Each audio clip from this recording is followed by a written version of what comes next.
राम, सीता और लक्ष्मण सूर्योदय के समय गंगा नदी पार करते हैं। वे शांति से प्राकृतिक जंगल के वातावरण में आगे बढ़ते हैं। घने पत्तों के बीच से छनकर आती धूप जंगल की जमीन पर रोशनी बिखेर रही है।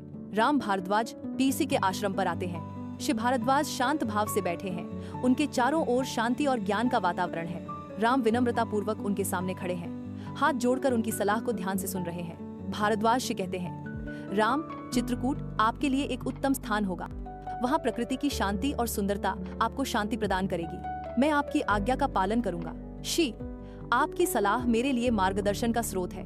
राम, सीता और लक्ष्मण प्रकृति की शांति से घिरे चित्रकूट की यात्रा पर निकलते हैं। उनके साथ हरे भरे पौधे और बहती नदियां हैं, जो उनके मार्ग की शांत सुंदरता को बढ़ाती हैं। चित्रकूट में वे एक शांत जगह देखते हैं, जहां पहाड़ी के नीचे नदी बह रही होती है। वहां खड़े होकर वे अपने भविष्य के घर की कल्पना करते हैं। लक्ष्मण घर बनाने के लिए मजबूती से लकड़ी इकट्ठा करता है। जंगल में लक्ष्मण प्रकृति की चीजों को अपने हुनर से जोड़कर एक आश्रय बनाते हैं। राम अपनी ताकत से मदद करते हैं और सीता अपनी दया से उस जगह को सुंदर बनाती है।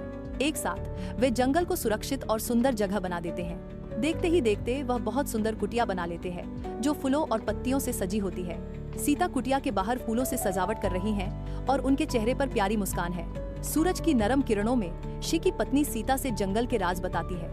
उनकी मुस्कान से लगता है जैसे वो जंगल को अच्छे से समझती और महसूस करती हैं। राम नदी किनारे शांति से ध्यान में बैठे हैं। उनके केसरिया कपड़े बहती नदी के नीले पानी से अलग दिखते हैं। उनका प्रतिबिंब शांत पानी में हल्की लहरें बनाता है, जो उनके शांत चेहरे को दिखाता है। शाम होते ही राम, सीता और लक्ष्मण अपनी कुटिया के बाहर बैठते हैं। उनके चेहरे पर शांति और सुकून की झलक होती है। सीता मुस्कुराती है और राम की ओर देखती है।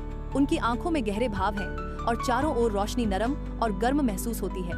विशाल रात के आकाश में तारे टिमटिमाते हैं, जबकि झोपड़ी के भीतर एक गर्म दीपक धीरे धीरे चमकता है, जो हवा को एक दिव्य शांति से भर देता है।